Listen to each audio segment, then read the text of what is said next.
m'est arrivé d'avoir des difficultés sur des vaches un peu agressives qui ne voulaient pas monter et d'avoir des bonnes frayeurs. J'ai été chargé par un taurillon dans le box de chargement. Je suis resté pendant 6 mois en arrêt de travail. Je me suis fait charger par une vache lors d'un transvasement d'une bétaillère à mon camion. Lors d'un chargement, un taurillon, en se tournant, a renvoyé une barrière sur les jambes. J'ai eu peur d'avoir les 2 tibias coupés. Là, j'ai dit, bon, on ne peut plus continuer comme ça, il faut plus de sécurité. Un chargement réussi, c'est quand le bétail monte facilement, qu'on n'a pas besoin de les bousculer, de les brusquer pour faire monter dans le camion. Quand on arrive dans les exploitations, on a différents quais de chargement où ça se passe très bien. D'autres fermes où on improvise des zones de chargement. C'est pas évident de pouvoir arriver à charger toujours comme il faut. Les exploitations qui sont adaptées avec des quais de chargement, on travaille depuis l'extérieur du couloir pour faire avancer les bêtes. Dans ces conditions-là, on travaille toujours en sécurité.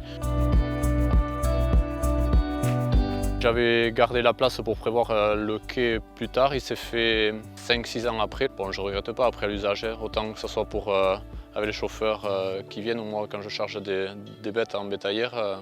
Ça rend la chose facile en chargement, quoi. Il faut essayer de trouver les adaptations du chargement au bâtiment existant. Ou alors si c'est un bâtiment qu'on va créer, de penser d'abord, avant de créer le bâtiment, de penser au lieu de chargement et au système. Lorsqu'on conseille à un éleveur de réfléchir au chargement, on va lui dire de respecter quand même quelques grands principes. Le premier, c'est vis-à-vis du comportement de l'animal et d'éviter de lui faire embarquer des animaux depuis l'aire de vie, de charger à l'extérieur du bâtiment.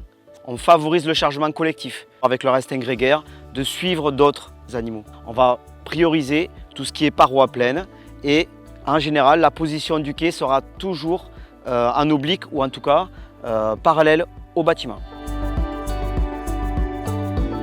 Pour le chargement, j'ai aménagé un petit quai à l'arrière de mon bâtiment, tout simple pour me mettre en sécurité avec des barrières tubulaires et de la récupération.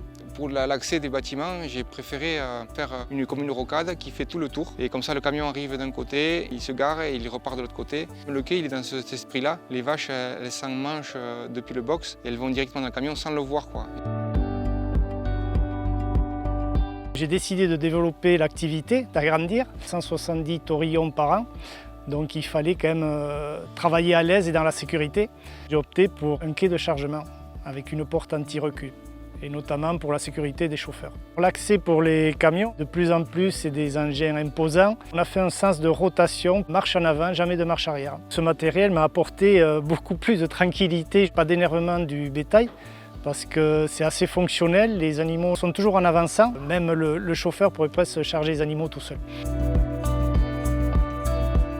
Pour limiter les risques lors de la phase du chargement, déjà c'est être calme, que ce soit pour l'éleveur, le chauffeur, avoir préparé ses bêtes et d'avoir un minimum d'équipement. Ça peut être un quai de chargement, mais déjà si on a un espace d'embarquement dédié spécifique, c'est vraiment très important pour l'éleveur, pour sa vache qui va monter dans le camion sans stress et sans se blesser, et pour le chauffeur qui va travailler en toute sécurité. Au niveau de la coopérative Euralis, l'enjeu sécurité il est primordial. Le travail qu'on réalise avec la MSA et en particulier avec les conseillers en prévention sur les chargements et déchargements en ferme doivent nous permettre d'agir à plusieurs niveaux pour sensibiliser les éleveurs sur les bonnes pratiques à effectuer, de former les éleveurs pour avoir des outils fiables, efficaces qui vont permettre de travailler en sécurité. Un chargement réussi, pour moi, c'est plein de choses. Un éleveur qui est averti, qui est organisé, un chauffeur qui essaye d'être à l'heure, calme pour la manipulation du bétail, l'organisation du chargement, c'est-à-dire des quais de chargement.